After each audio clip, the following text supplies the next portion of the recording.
fashion designer Tommy Hilfiger, but you might also know Allie Hilfiger from her 2003 MTV reality show, Rich Girls. Soon after that show ended, Allie found herself physically and mentally debilitated by a disease that she said made her crazy. And after years of going from doctor to doctor to doctor, Allie was finally diagnosed with Lyme disease. Yeah, Allie's written all about her struggles. It's a new book with a great title. It's called Bite Me, and she's here alongside NBC News medical contributor Dr. Natalie Azar. Hello, ladies. Thanks for being here. Thanks for having me. 7 years old, right? Yes. And you must have thought you were going crazy because you were tested how many times and they couldn't find out what it was? Oh, I can't even count. And I had multiple misdiagnoses as well. Yeah. And that's one of those things. So you were going through this. What kind of symptoms were you having as you were going through your life? I started with a lot of joint pain. In your legs mostly, Yes, right? Yeah. joints and muscles, sore throats and headaches. And then the symptoms sort of died down. And then I had this crazy snowboarding accident in which I dislocated my hip in Austria, which the story is in there quite humorously. Yeah.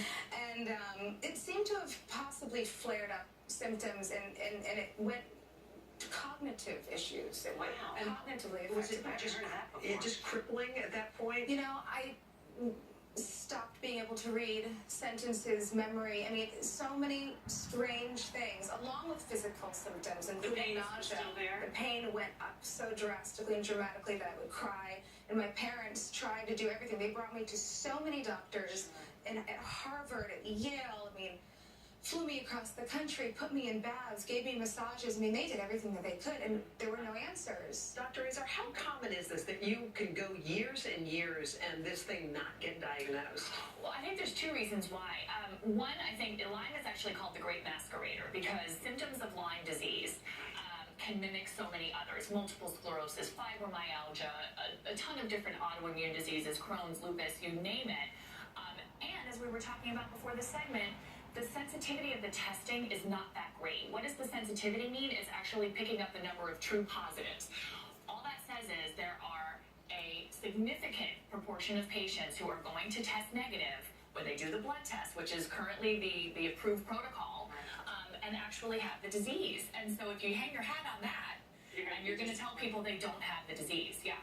But it's not a case of just getting a second opinion because it could be multiple times. Exactly. Right. And I think the question, what I find so fascinating, and I can't wait to hear about what finally happened when you were diagnosed and how you were then treated, is that so you have these repeatedly negative tests. So I can understand why healthcare professionals will be reluctant to treat empirically. Let's say, okay, let's just give you a month of this antibiotic or whatnot, because if it's not it, of course you can have side effects from the treatment. Right.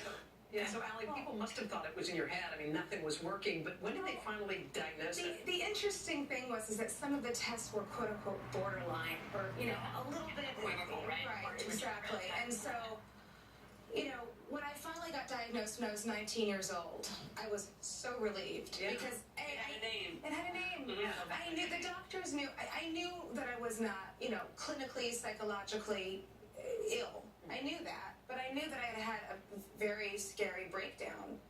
And you were institutionalized. I was, Yeah. and that was my worst nightmare. Wow. It was really scary. So what kind of treatment did they give you afterwards, Allie? Well, at first I went on a long course of antibiotics, which flared up the symptoms, which is called a Herxheimer. And that was months of excruciating pain and flu-like symptoms, being in bed, and then I would feel better. Wow. And then I would go back to work and, run a company or style people or whatever and get really sick again. And this merry-go-round went on for about 7 years. Antibiotics, intravenously, orally. Then I thought, if this is going to be my life, I can't do this. So, And my dad said homeopathy.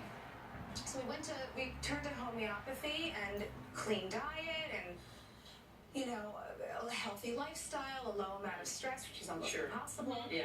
And I moved to California, and I'm a lot healthier. No, but life is still life. What I was going to say is what's so interesting about what Allie experienced was that she kind of had to battle both challenges in Lyme disease. One is getting the treatment, and then the second is having been appropriately treated and then suffering from something that we call post-treatment Lyme disease syndrome, which is a huge other topic and controversial because we don't necessarily recommend repeated courses of antibiotics. And, obviously what you did helped you. Right. You can read all about it. It's riveting. It is. We're glad you're doing so well. Yeah. Say hello to your dad. Thanks for coming to see us. Thank you.